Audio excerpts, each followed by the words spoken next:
Hello everyone and welcome back to the Grumpy Surfer podcast. I'm the Grumpy Surfer and your host, Adz Lyson. Well, what a couple of weeks it's been since the last podcast with Emil Geeson.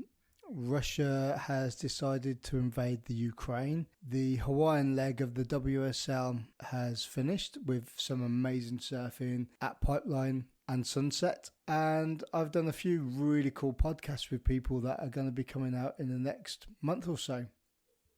So before we get started today, I would like to try and get you guys, if you're looking to improve your surfing technique, go to ombi.co, which is Ocean Mind Body Equipment.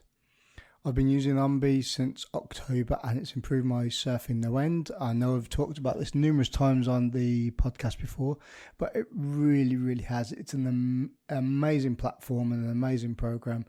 And Ant and Clayton, our neighbour, have really got something special going along with their team. So if you put into your web browser, ombi.co/ref/grumpy surfer, you'll get 10% off the 12-week program or any of the other programs when you go onto the website, and you will not regret it. I promise you. I've got a few little thoughts about what's going on in the world at the moment, if I'm perfectly honest, and I'm not really political, so forgive me if it sounds like I am. But from 12 years of going away, fighting different wars in Afghanistan and Iraq, it's bringing lots of things back, and just almost like how meaningless war fighting is, and the life and the sacrifice that people go through. There's definitely some hidden side to why Russia are going into the Ukraine. I've only been watching snippets of the news, so I can't really comment on that. But what I do take my hat off to is the patriotism of the Ukrainian people that are standing up in droves, males, females, young people, going up and taking up arms to support their country and fight back the so-called oppressor, I guess. And it's quite warming that humanity hasn't lost its soul. And I think it's difficult for NATO and the other Western countries to really put their 2 pence worth into it, because I think if we go into this and we put boots on the ground, that is going to start a third world war, and nobody wants that. And every now and again when I'm watching the news, I can almost feel the empathy of the Ukrainian people, because what's it going to be like this time next year? Are the Russians going to be going across through into Europe? Are they going to be hitting the coastline of France? Are they going to be looking to get their navy and come across the channel to the UK, or come across that northern border of Norway and come to the borders of the UK?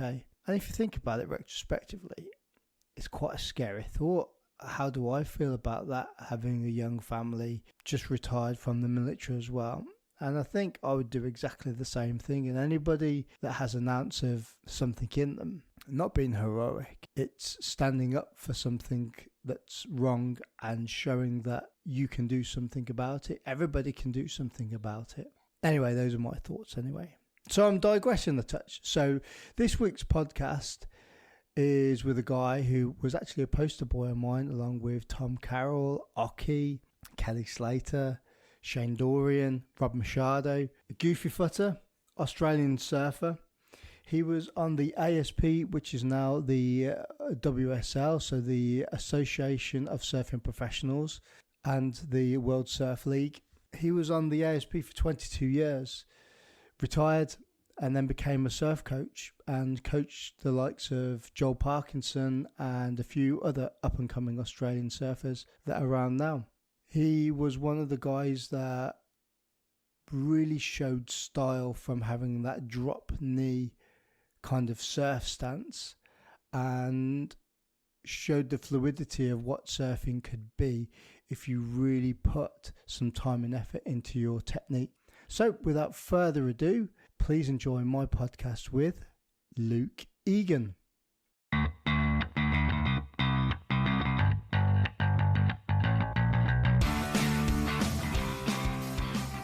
Luke Egan, welcome to the podcast. Thank you very much. Adz, welcome. The welcome's accepted, and I'm happy to be here. Three questions, mate, before we start. How are you? Where are you? And are you surfing today?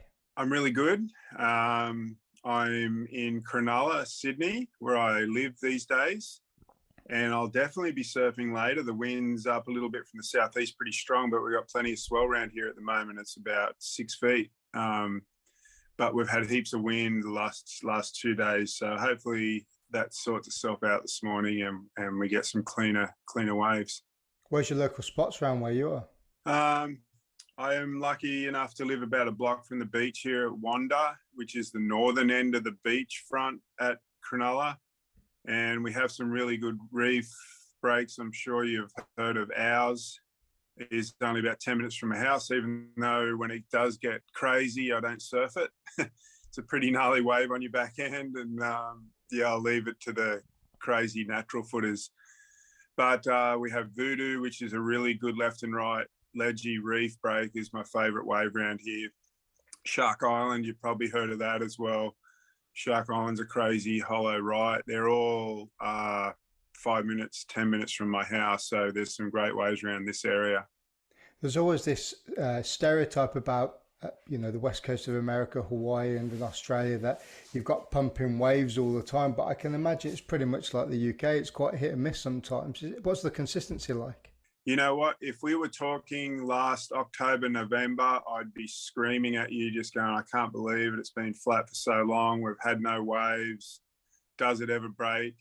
Last time I saw waves, I can't remember. But because we're in January 2022, it has been pumping since the first day of the year. We've had a cyclone Seth on the Gold Coast. Fortunately, I was up there for a family holiday. It wasn't didn't chase us well. We were up there with my wife Jess and my two kids, and cyclone just happened to show up, and Snapper got 8 feet and pumping, and Kira same, and I was lucky enough to get a bunch of waves. And then that was the first 2 weeks of the year, and then we finished our family holiday down the south coast in the Ulladulla region, and again another cyclone sent a really nice north swell down there. So the start of 2022 is could nearly pinch myself. We've had so many good waves on the east coast of Australia. It's been kind of similar here. Like, what we're in January now, and I've probably surfed more in the last sort of like 2 or 3 weeks since Christmas. It's been pretty cool, to be honest with you. Plus, I'm in a bit of a transitional phase of my life. I'm not going to bleed you my life story, but I'm literally just about to leave the military after 22 years. So I'm just kind of like trying to get my bearings on everything. Is this real life? I don't know. Wow, that must be pretty different. So, how long were you in the military? I was in the Royal Marines for 22 years. Awesome. That's it. That's the exact amount of years I was on the world tour. So I know what you're feeling to translate into something different, and a start of the end of something great. It must have been good for all that time, and then starting a new life. I know how it feels.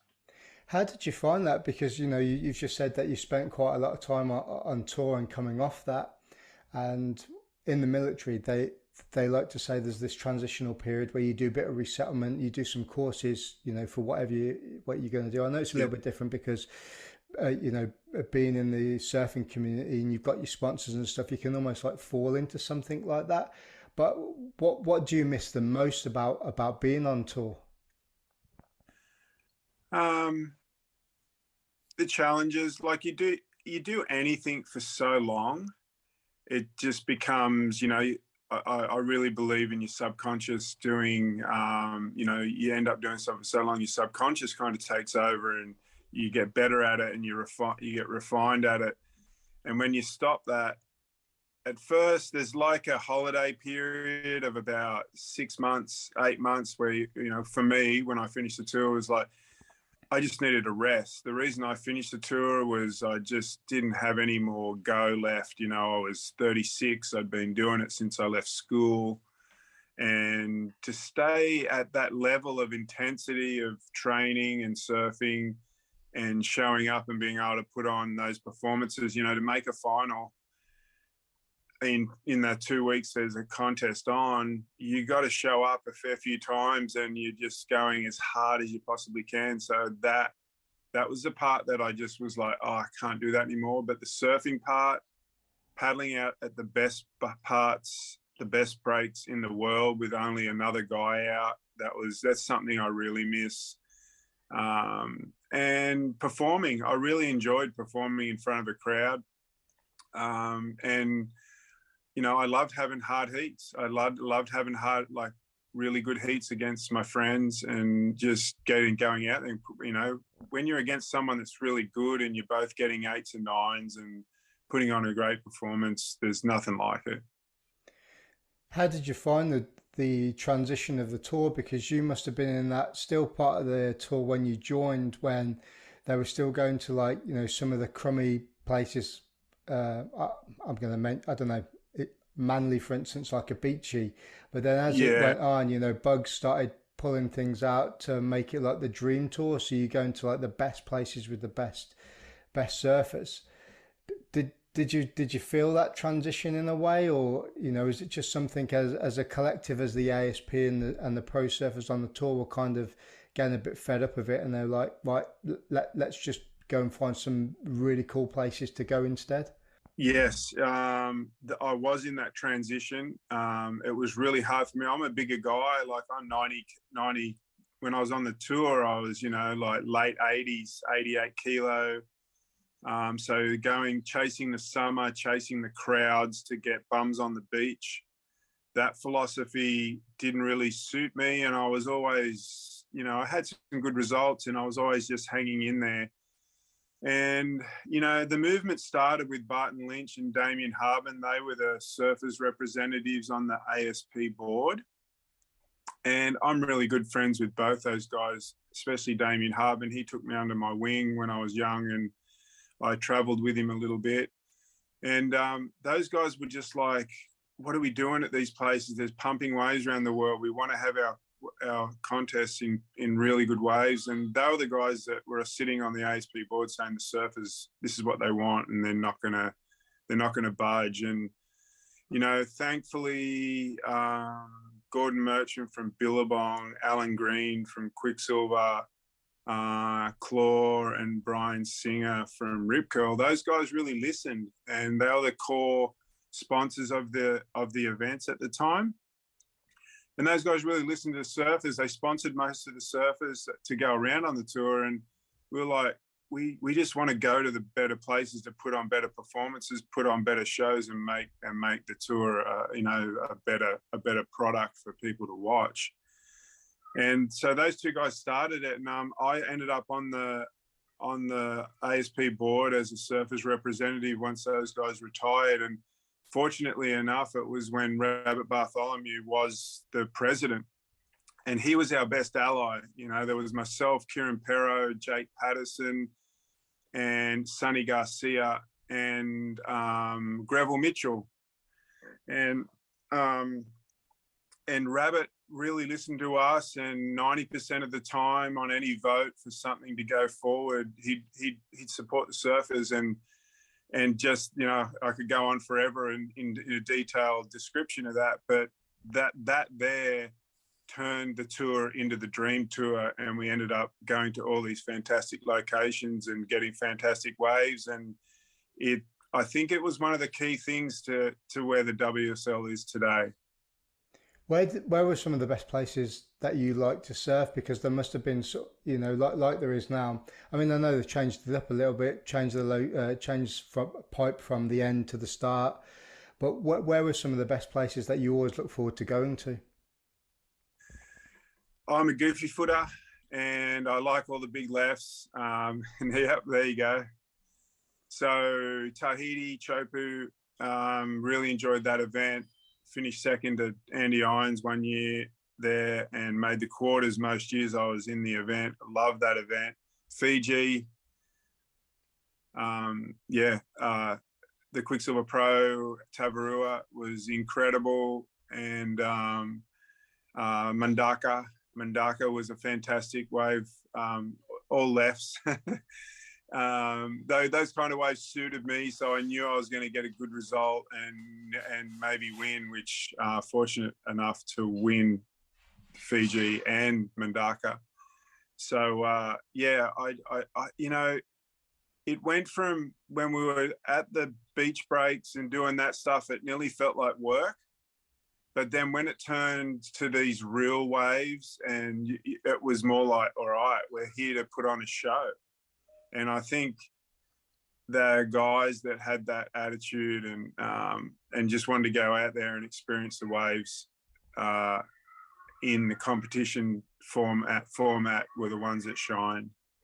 How did you find how did you fare with your forehand and your backhand? Because most of the waves there, you said, I mean, like say, I'm a goofy foot as well, but I actually prefer right-handers to left-handers, so I prefer my backhand. I find riding on my backhand a little bit better. Were you the opposite? Did you prefer the forehand waves to the backhand waves? No, I don't really care which way I go. I lived in Tweed Heads, which is the Coolangatta area, for 25 years. And, you know, that's Snapper Rocks, that's the super bank. So as a goofy foot, I lived there.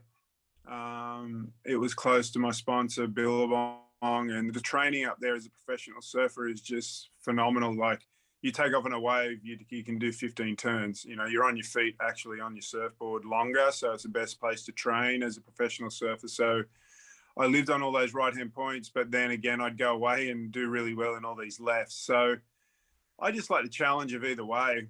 You know, turning up at a different location. There's different things you need to do on your backhand and forehand.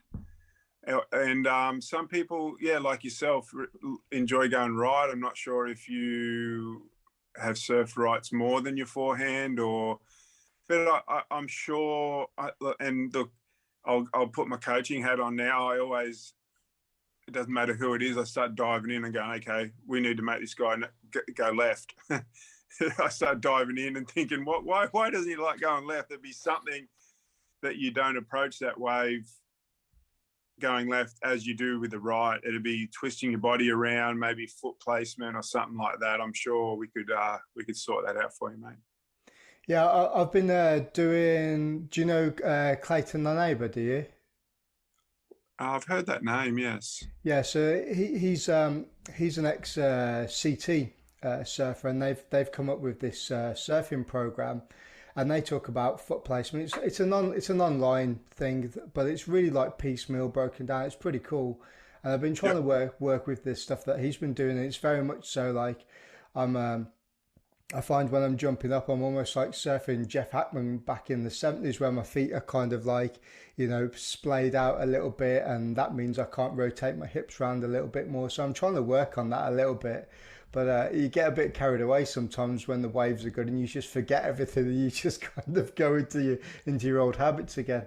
Yeah, if you look at some of the greats like Tom Curran, Tom Carroll, Joel Parkinson, Mick Fanning, they all seem to drop their back knee down really low. Like when I'm coaching these days, I always ask a kid if he can, I'm like, squat down to the ground, and people either bow their knees outwards or they'll bow them inwards to get that really nice flowing style like some of the greats. You want your knees to bow inwards. And that really helps on a surfboard, because when you drop your back knee down, you still have really good, control of the board, and you can change your center of gravity really easy up and down. So that's the one thing that I always look at when I'm coaching somebody, and try and change them to that knock knee stance a little bit if they can. They don't always do it, and it doesn't mean they're not going to be a great surfer, but it is something like Gabriel Medina, when he was a kid, didn't really have that stance, and he worked on it really hard. So there's a bunch of kids we could bring up that are best in the world now, and kind of turn that around and just helps, makes you more versatile and makes your center of balance a bit better. I was just about to say, I read a few articles over the years, and you were quite renowned for being known as the guy with the knock knee style. You know, that back knee sort of like bent right in, almost, you know, loading your front foot. And if you go back and look at some of the other guys like Oki and Tom Carroll and those guys, they're all very much like power based, you know, slightly bent knees. And when they come to do big carving turns off the top, it's all very power based. And I think you were one of the first people really that I've seen that really adopted that kind of new, not that it was new, but you know, that kind of knee flowy style where you kind of compress and elevate, and it was really noticeable in it. For a while there, my feet were too close together and I was losing control. So, and it has to do with the rocker in a surfboard where I was standing at a certain time. The rocker was the main curve in my rockers were a long way back in the board. And that's when we're riding longer boards also. So it actually looked, I think the boards being longer and narrow and straighter actually made it look more than what it is now. But I had to work on that a little bit and widen it out to become more versatile. So that was the area in my early 20s, mid 20s, when I was starting to get results on the world tour that I had to really work on and spread them out a little bit to get a little bit more stability and to be able to get that. You know, you go up into a turn, your fins come loose or something happens. The best thing you can do is be as low as you can on your surfboard, and you got way more chance of making it.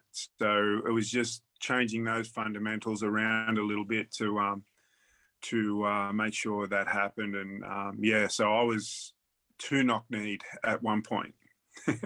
I love kind of firing this question at people like yourself about when you were growing up. You basically taught yourself how to surf, and there weren't really that many like surfing coaches and strength and conditioning coaches like, you know, a lot of the pros have these days, or the guys that are coming up through the QS. How did you kind of develop that style? Was it just a kind of watching those VHSs and watching, you know, the guys that were really good, or just sitting on the beach and watching them and kind of emulating them? When I was in my mid-teens, I used to watch Oki surf. Like I probably wore out a dozen VHSs watching Oki's style. And when he first started riding Rusty Priesendorfer's surfboards, I was just in a trance watching Oki. I was like, oh my God, this is so incredible. The way he approaches the wave, the way he uses his shoulders, even just the little bits he'd put on with the look backs after a really big backhand hit out of the lip. That stuff, early days, Oki, I was just like, oh, this is incredible. And I took a lot from that. Once we're on tour, I was, one of my best mates is Mike Parsons, and he took me under his wing as well when I was young, and he used to pretty much coach me or talk to me before every heat.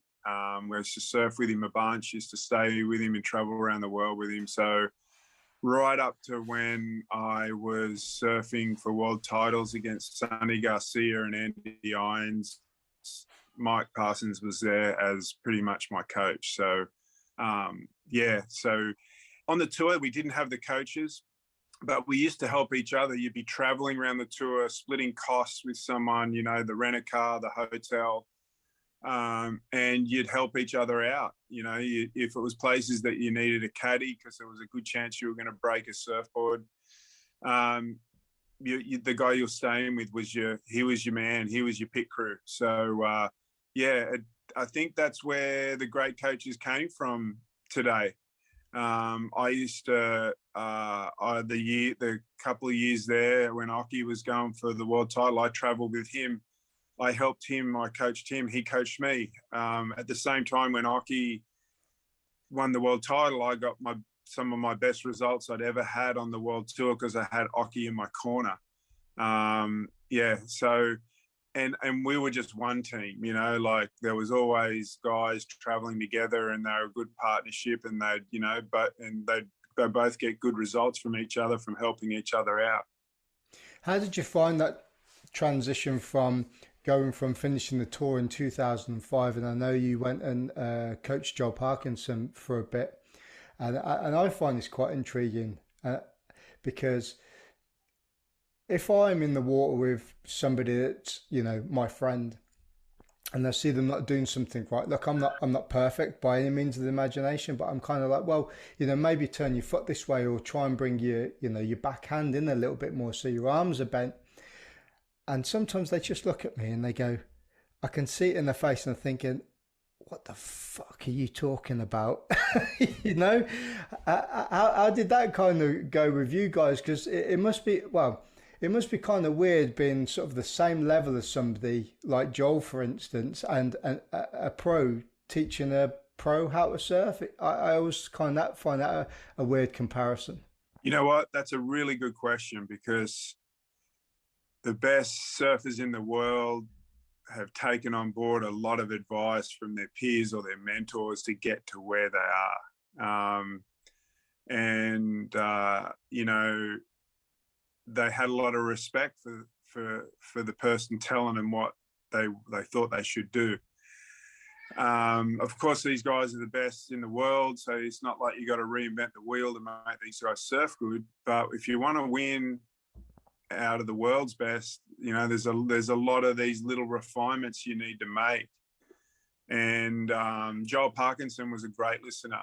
Wasn't afraid of you. You know, I could say anything to Joel and I wouldn't hurt his feelings. You know, if I ripped in hard enough, it'd just become a joke and we'd start laughing. And then, you know, he was really good at, you just like, just approach this part just a little bit more like this, and he'd go out and do exactly that. Or every time. He was a dream to coach, and he wanted to learn. He just was, you know, you could nearly feel him siphoning the information out of you every time that you chat. He just wanted more and more and more. Another person that's like that is, like, I'm lucky enough to time coach Caroline Marks at the moment. And it's 100 questions a day. What about this? What about that? She just wants all your information. She wants to know everything. And you can tell her nearly anything too. Hey, that's good, but try it like this. It'll be better. Oh, yeah, okay. Like, they light up. They go, what? That part of my surfing is going to be better. Incredible. Quick, let's go and try that. You know, so and then you've got other people, and they'll look at you like, what do you mean? I'm not doing that any good? And they get all defensive. They're the ones that are hard to coach. You know, you're not there to, you know, this is one of the hardest things is reading the person as a coach. And the one thing you're constantly working on is reading the personality, and you're like, how am I going to inject some good advice into this person without hurting their feelings or without them psychologically going off on some journey of, oh, I'm not good enough, or he thinks I'm not good enough, or what do you mean? I do that really good. You know, any of those, it can go off on any tangent. So it's probably why I like coaching, because that's a big challenge of you know, learning the personality and still getting some information in there so they become a better surfer. Do you almost have to say to them, right, look, I know I'm your mate, but I'm taking my mate head off now. I'm putting the coach head on now. So this is the line in the sand. You need to do this. You need to do that. Or like give them a little bollocking, and then it's kind of, yeah, all right. And then you put the other head on and you're like, I'm back again. A sports psychologist that I've used for a long time, Bill Nelson, since I was a kid, I always go back to him, and he tells me all the time now. I still talk to him about coaching, and he goes, you got to give them all the information so that they think they came up with the answer, you know. So you just keep prodding and giving them the information till the light bulb goes off, and they're like, what about this? And you're like, yep, that's exactly what I want you to say, you know, and make it their idea. You know, if there's someone a bit low in confidence, or they don't want you to think they don't know, you just try and keep feeding the information till they give you the answer, and then they get confidence, and then they're off to the races, and you've managed to get that information in, and they're off trying to use it and hopefully it's a benefit. One of the things I really took away once was I'm a physical training instructor, a PTI in the Marines. So I do a lot of coaching, assault courses, strength and conditioning coaching, all that sort of stuff.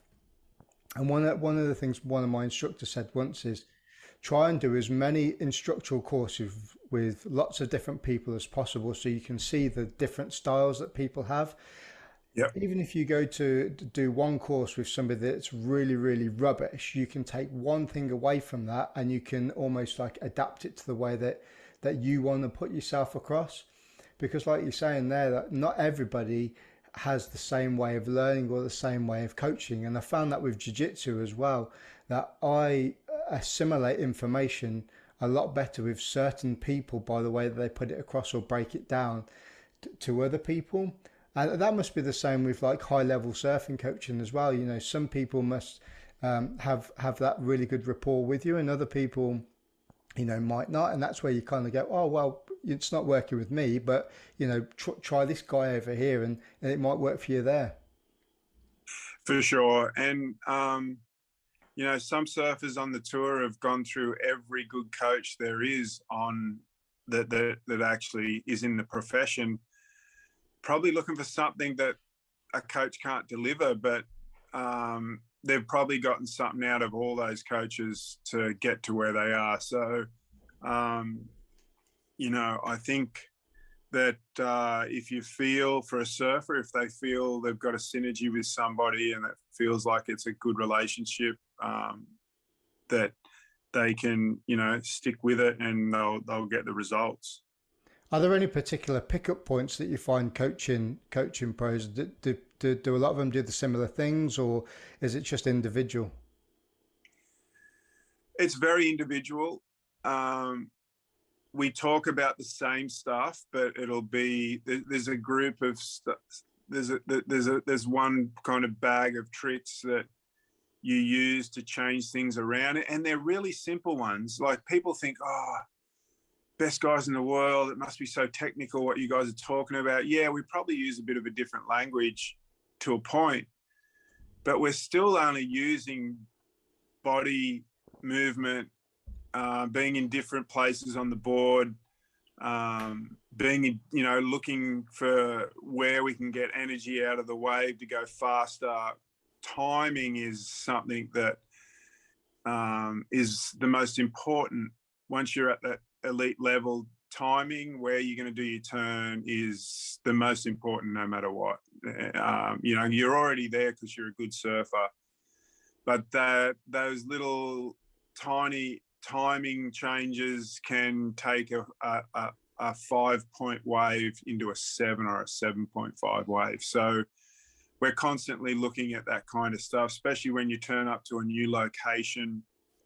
Someone might be going to the bottom of the wave too much, so they're missing that top nice sweet little part here that, you know, you get a really good turn out of the lip. So you shorten the bottom turn, or, you know, we're talking stuff like this all the time to get their best performance in that particular location.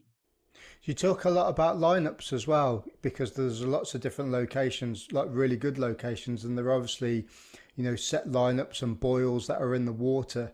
Is that something that's talked about, where to get, you know, pick the best peak to come from the direction of the swell and the wind? And that's where there's another technicality involved in that too. Absolutely. And that's most of the talk that's going on. You know, you have a little bit of refining the technical side of riding the wave, but, you know, we're always looking at the forecast, looking at the local weather, you know, looking at how big the tides are, to how they affect with what direction swell. That's, yeah, the whole time that we're poring over all that information, and talking about that information too. The best thing is most of these contests, you know, and this is for someone like myself, you realize that you are pretty valuable to some of these top surfers because we keep going back to the same spots.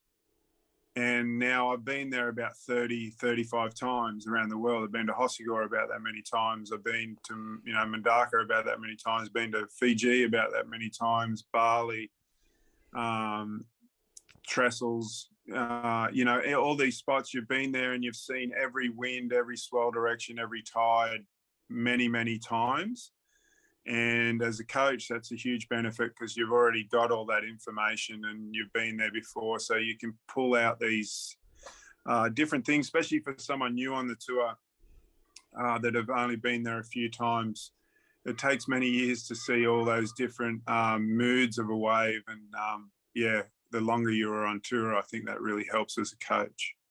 What's one of the hardest places that you can compete surfing and also coach somebody? Because there must be some like really cool places, like Bells, for instance, is a right hand point break. But what locations around the world did you find most challenging to coach and to surf in?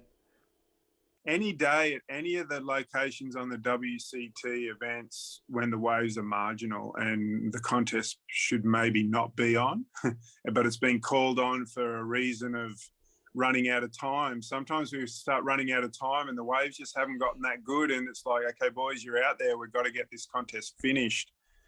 They're probably the times coming up with strategy or help your surfer come up with strategy that can be really difficult because no matter what, there's going to be a little bit of luck involved out there because it could be a dying swell, and how long is that swell going to last? Do you wait with priority, or do you just keep catching waves because we know this swell's dying, or that there could be a wind change coming or something? So when the conditions get marginal, and you got to start using a little bit of guesswork or a little bit of gut feeling work rather than just going down on true data on what the wave's going to do and what you're sure the waves are going to do. So I'd have to say marginal conditions anywhere it's when it gets really tricky. Talking about different events, I know once you left, you ended up working for Billabong and became one of the organisers for a lot of their events during your time there. As a physical training instructor in the Marines, one of my jobs is event organizer, but not like on the scale that you did. And it was quite difficult as an individual trying to do that because you're doing everything yourself. But was that quite a challenging thing for you to do as well? It was a challenge, but at the time I was working for Billabong and I was the contest director for a lot of their events. I had a fantastic team around me. The logistic guys, the guys on the ground in that country that were setting up the event, they'd done it many times before. And we probably had at that time, I think we had the best team on the tour. So it was actually a pleasure. There was a lot of things that were getting done that I didn't even realize that were a challenge sometimes because they would let me just focus on the forecast and focus on us getting the best waves. When you're contest director, your main objective is getting the best waves for every single heat of that contest over a 2-week period. And then make sure that everyone else gets their deliverables, like the media. Make sure that everything's, you're going to run on time so they can get the news feed out. So, and my team was amazing. So, at times it was difficult and there was a bit of pressure. I had one time in Tahiti, the contest was finishing on a Sunday afternoon, and the waves were going to be pumping on the Monday, and it was technically out of the waiting period. And the executives at Billabong were like, it's going to cost us about $300,000 to take the contest over one day to the next day, or we run today. And it was not contestable, but they were on the last day and we had to run. And they let me run the contest the day over the waiting period, which I don't know, it's only been done a few times. And they understood that, by the end of the Monday, they had a great news feed of guys getting 6-foot barrels at Chopu, and everything worked out. But it was a costly move to make sure that the surfers got better waves to finish that event. And the pressure it was of, okay, it's your last call of spending another $300K to get this contest finished. And when it comes to the end, I'm always, as a contest director, I was always for the surfers to be in the best conditions at any cost. I could imagine for a massive company like Billabong, 300 grand or $300,000 extra to run something like, it's probably like a drop in the ocean. Maybe, I don't know. I mean, I don't know what the budget is for these contests to run, but just for another 24 hours to run a surf contest, when you're already, Chopu is one of the most expensive events. The budgets get up over about $3 million. And it's one of the most expensive ones on tour. You'd think so, but even to a big company, that's a lot of money in their marketing spend for the year that could have gone to something else just to run a contest an extra 24 hours. But, at the time, all the executives were hardcore surfers at Billabong, and they understood and they were happy to go for it. I can imagine that's why Rip Curl don't particularly put on that many of the search contests that often. I mean, I know the one ran last year in Mexico. I think that was the first one for quite a few years. And I can imagine the budget for that, even just to move it around, and it can be quite substantial as well. But those are kind of the contests that people want to see sometimes. I think guys out of their element, they don't normally surf every day, and it's just a challenge for them too. Absolutely, and that's why I think WSL did a fantastic job last year, 21, in getting events done during the pandemic. And the new spots like Merriweather Beach, it's my home beach where I grew up, they got their first WCT event, which was phenomenal. And kids were just so excited. Like, I guarantee you we're going to end up with more kids. Well, Jackson Baker is from Merriweather, and he just made the tour, and I'm sure if that contest wasn't there was a chance he mightn't have made the tour. He mightn't have had that inspiration of watching the world's best at his home beach and competing against them to get that drive to make the tour. So there, Narrabeen as well, like those contests, Narrabeen used to have the Coke contest. So, and watching the best surfers in the world go to new spots, even they're places that have good waves, not necessarily as consistent as some of the A-grade waves around Australia or the world. But it was great to see the world's best adapt and put on some massive performance in those locations. How are you finding the new format for the WSL tour? Changing the finals to trestles and moving pipe from the end to the beginning. What's your opinion on that? I know you probably spoke about it quite a bit before, but not having pipeline as the finishing event, I'm not convinced. I'm absolutely not convinced. I totally support WSL for having a go last year. It was such a weird year, so let's try something different. I thought that was a fantastic thing to do for 21.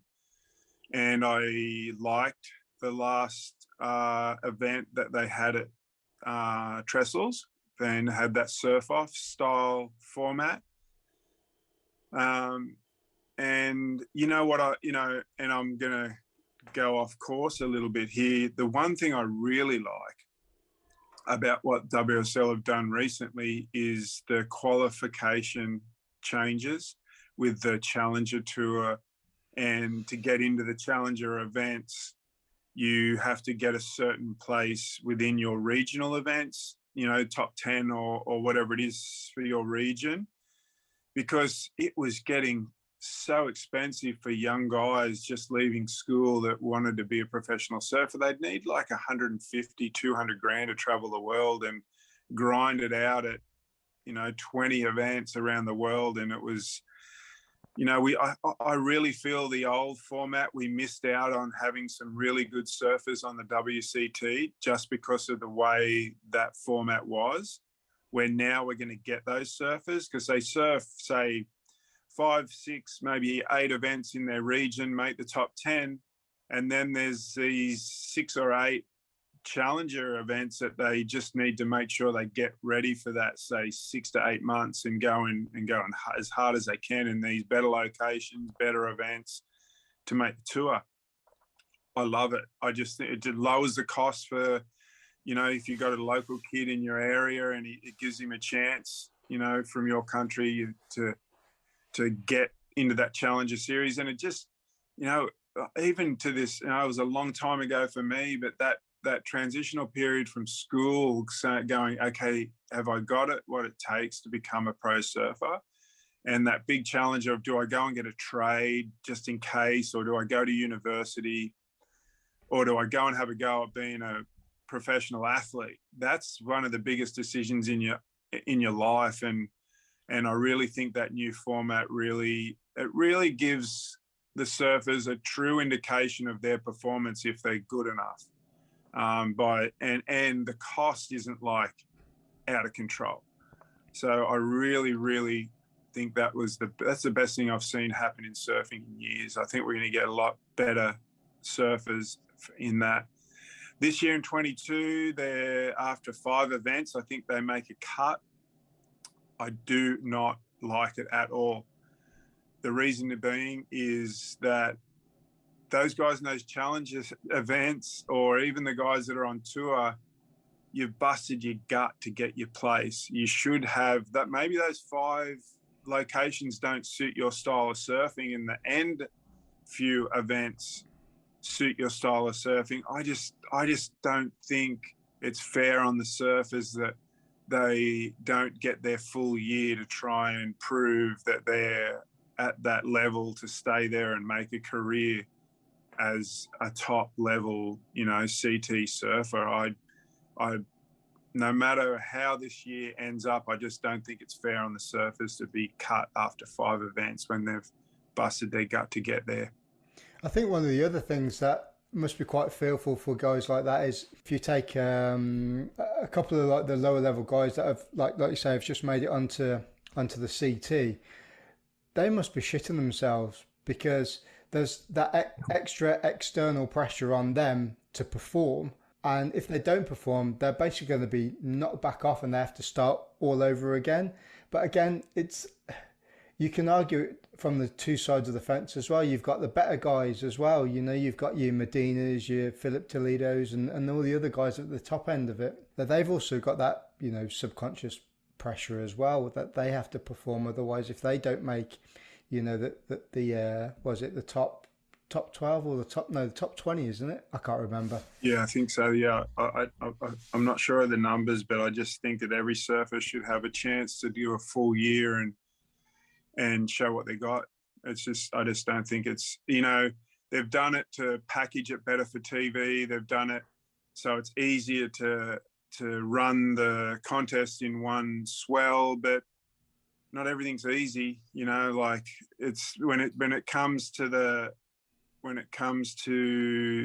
you know, when those changes are made at the expense of a few surfers, I disagree. I'm not happy about it.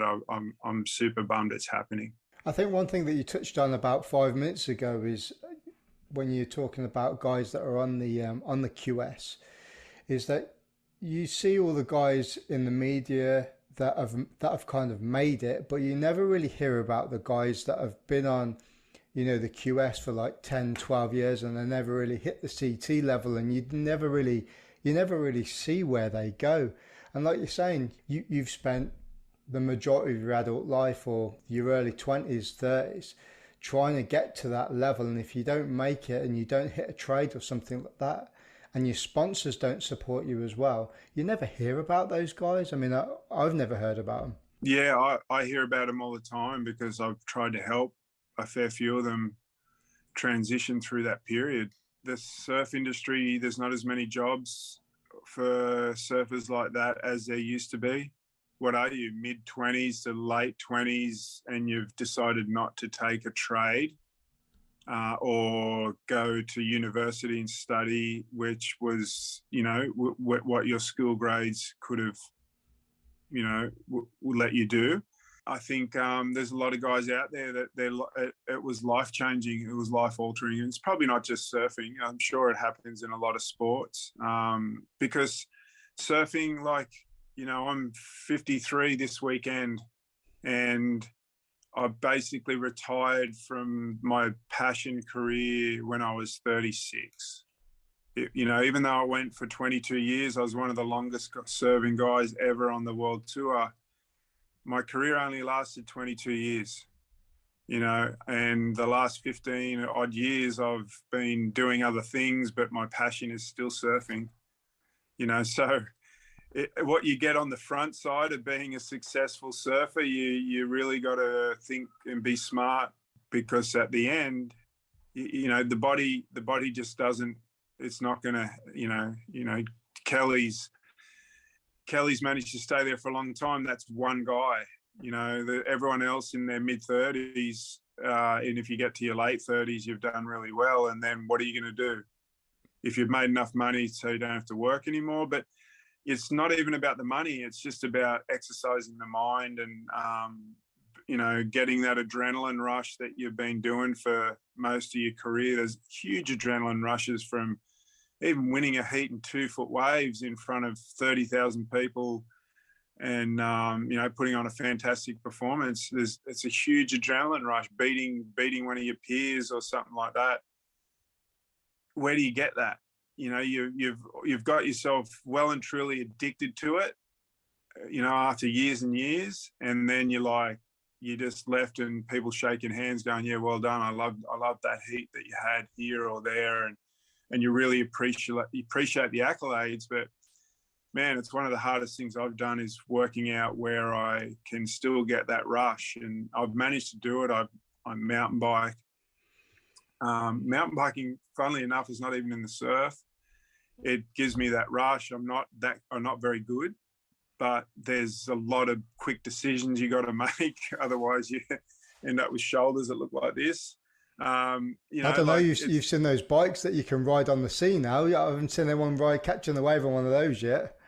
No, but you know, you really got to challenge yourself to go and still get that same feed. Otherwise, you're going to end up in trouble. Or you know, it's everyone's looking for it. I still surf it. I still train to surf.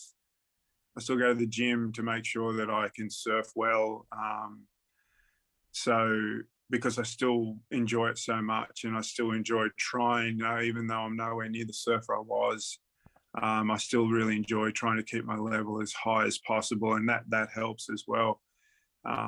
Yeah, so it's, you know, going off on a bit of a course here, but yeah, pretty passionate about that part of looking after the surfers.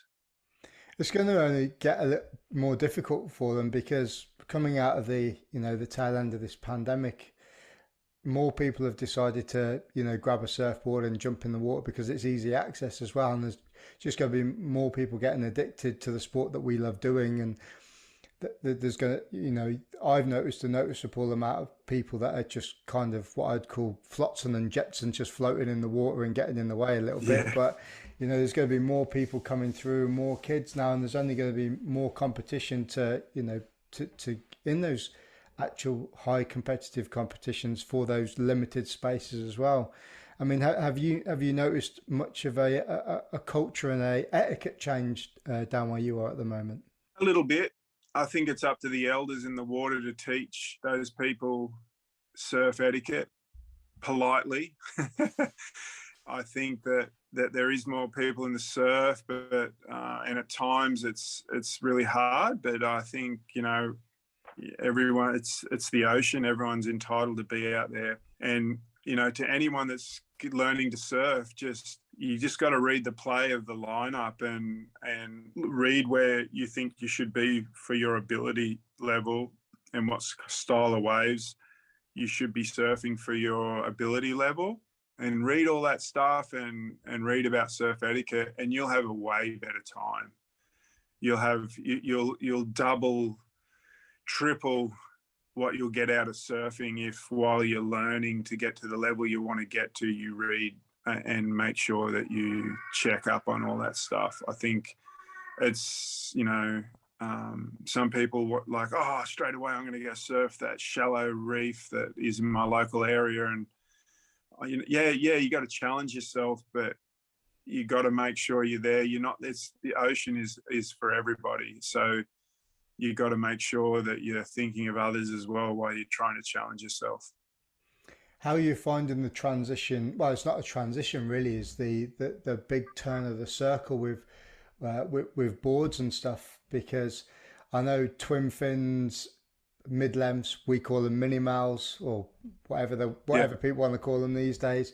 There's almost kind of like a big resurgence in retro boards, whether it's stingers, channel bottoms. I mean, I surf a channel bottom twin fin now, and it's the most amazing thing I've ever surfed, but I think it just suits the way that I surf. But there's a big resurgence in, stuff that came out of the thruster revolution before that is now coming back again. Have you got involved with that a little bit? Or are you still stuck in the way that, with a standard shortboard? I ride everything. I ride everything from twin fins to normal high performance boards. I've got a 7.6 mid-length twin fin I ride. Is that big blue one that's behind you? No, that's actually a 9-foot gun for a reef that's just out here. When it gets good, with a bunch of the boys paddle this outer reef. Big blue is the board that I pull out when fifths is good. So yeah, I'm lucky enough. JS, who I finished my career with, my last half of my career with, I still work really heavily with him in surfboard design. The new Zero that just come out, I've got, I think most of them are still here. I've got about 30 surfboards that were the exact same file with like just a tiny different flex using different materials. And I've got such a good relationship with Jason from that time that he still relies on me to ride all these prototypes before he goes to market with them. And I love it. It just keeps my mind, like when you're surfing on the tour or you're a professional surfer, you're always looking for that magic surfboard, and you go through boards like you wouldn't believe. You probably get every surfer gets between 60 and 100 a year. And just going through those boards and learning about what new materials do, fin placement, different fin systems, all that about surfboards, I really love. I'm really passionate about. So I'm grateful that I still work in that space on surfboards. And my dad was a surfboard shaper. He still is. He's been shaping surfboards for over 50 years. So I grew up in a surfboard factory. Dad never really let me work in the surfboard factory because of the fumes and the materials. I always had it to fall back on, so to speak. But yeah, I ended up being okay at riding them, so I never ended up in the factory making them. So I'm really passionate about surfboards. I have so many boards, it's ridiculous. My wife, she's very, very, very patient with me. There's probably in this house, we'd probably have about 60 surfboards. And then at my dad's house, I've probably got about another 60 or 70 there as well. So just from boards that I'd won contests on, or I'd made the cover of a magazine, or I had memorable surfs on, I just couldn't sell them. I've still got them all. So I'm going to pull them out soon, actually. And the ones that are documented very well, if there's, great covers of surfer surfing or surfing life or stuff like that, I still have most of those boards. So we're going to get them out and take photos of them and tell stories about them here soon, which I think it'll be great for everyone to see. I thought I was bad with just having 10 surfboards, and I've culled them down to 5 now. I could imagine having 60 in my house. I have a surfboard issue. I admit it. I admit I have a surfboard issue. I'm going to go to Hawaii in the next few weeks here, and my Hawaiian quiver just turned up, sitting right there, just turned up yesterday. So, and it just gets me excited. I got like 5 brand new boards, R&D boards too, just stuff that Jason and I are working on. If I like them, he'll translate it to guys like Connor Coffin and Julian Wilson and those guys. He'll start putting it in their boards as well and send it off for those guys. So I enjoy being the first cab off the rank, just R&Ding all the different changes. It's crazy thinking about you guys and how you like just trim thirds of foam off certain areas or take a bit of a rail down because you can feel that. I remember listening to an interview with Tom Curran, and he was talking about fins, and he was really deep at one point into different types of fins and how sharp or how much flexing and that they had. And I think at one point he was actually just making his own fins and putting them in. I mean, I can't imagine getting to the point where I can like almost feel that underneath my feet. It must be, quite a unique experience, really. Yeah, you really do. Like, I'll tell you a funny story. My dad, when I still ride, I've still got a bunch of my dad's boards. He's 78. He's still shaping. We still play around with new designs and stuff. And I was about 16 years old, and I'd broken my favorite board. I had a couple of backups. Didn't like the backups at all, and it was the biggest local event in Newcastle. And he shaped me a board in the afternoon, glassed it, stayed at work till about 4 a.m, sanded it, brought it to the beach in the morning. I waxed it up, rode 2 waves on it, and went, nah, I'm going to ride the old one in the contest. And then after that, I got through my heat, came up, and there was something about the board. I go, you're supposed to make this the same as the other one. He goes, it's not the same. And he hadn't told me what changes he'd done at all. And I go, it's got more nose rocker in it. I'm sure it's got more nose rocker in it. And he's just like, it has. It's got I thought I'd just put a touch more because it looked like the way is going to be like this or like that. So just from feel, not being told, and right, you just learn. That's happened with Jason before too. He made me 3 or 4 boards, and one would be a little bit different. I'm like, what'd you do to that one? That's not doing the same. And stuff he wouldn't even tell me, and I could feel it straight away. So I guess it's from it's from surfing for so long, and from understanding what does what, and that kind of thing. And yeah, it goes into this memory back, like I'll forget someone's name, or I'll forget a year something happened, but I've got this incredible memory of the feel of surfboards of all different, I'll pick up a board out of my collection of my boards that I'd won contests on. As soon as I put it under my arm, I'm like, yeah, I remember you. It's like there's this memory, there's like this hard drive, this surfboard hard drive in there. Mate, we've been talking for a while now. Have you got one story that sticks out the most through your entire surfing career that you can tell?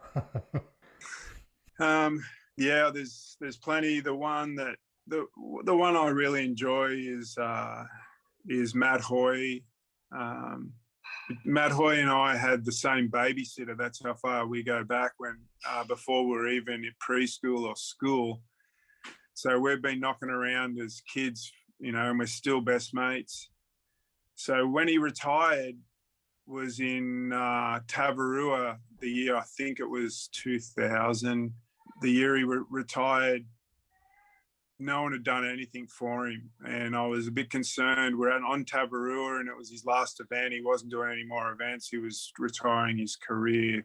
And I ended up winning the contest. Made everyone cry in the crowd, I think. So I called him up onto the stage and just handed him the first place trophy of the Quicksilver Pro at Fiji, and gave it to him as a retirement gift. So he's still got it, still sits in his house. So yeah, that was a great moment for me and for him. Beautiful, mate. I'd like to finish off a conversation with a quick fire round, if that's all right. Yep. So the first question is, if you could surf one surfboard setup for the rest of one surfboard fin setup for the rest of your life, would it be single fin, twin fin, quad, bonzer, thruster, or finless? Thruster. Your favourite surfer and why? And you can't say yourself. No, I would never say myself. My favourite surfer and why? Joel Parkinson, because it's effortless and high performance. Here's one I've never put in before. Your favourite surfboard wax? Sex wax. It's a standard one, I reckon. Yep. I haven't been able to use anything else for years. The worst and the best person to share a lineup with? Tom Carroll. As in the worst and the best, or both? Both. I think that's a lot of people's answers to that. They've got one person that they hate and love to share it with too. Yep. If you had one surf break to surf for the rest of your life, what would that be? Probably G-Land. I actually surfed G-Land 15 years ago. I couldn't afford to stay in the surf camp there, so I ended up staying in one of the park rangers huts. Don't know how I got into there. I think I was with a couple of locals, and yeah, it was absolutely massive, and I could only surf racetracks because that's the only bit I could get out of, and I wasn't really that experienced then either, surfing reefs, and I just got absolutely pounded. Crazy. Yeah, that was incredible. Luke Egan, thank you very much for joining me on the podcast, and thanks for sharing those stories, and happy birthday for this weekend too. Thanks very much. I've thoroughly enjoyed it. Cheers, mate. Cheers. And that's it. If you like the podcast, please like, share and subscribe on your podcast provider, and leave a little review on Apple Podcasts if you use Apple Podcasts. Thanks for listening.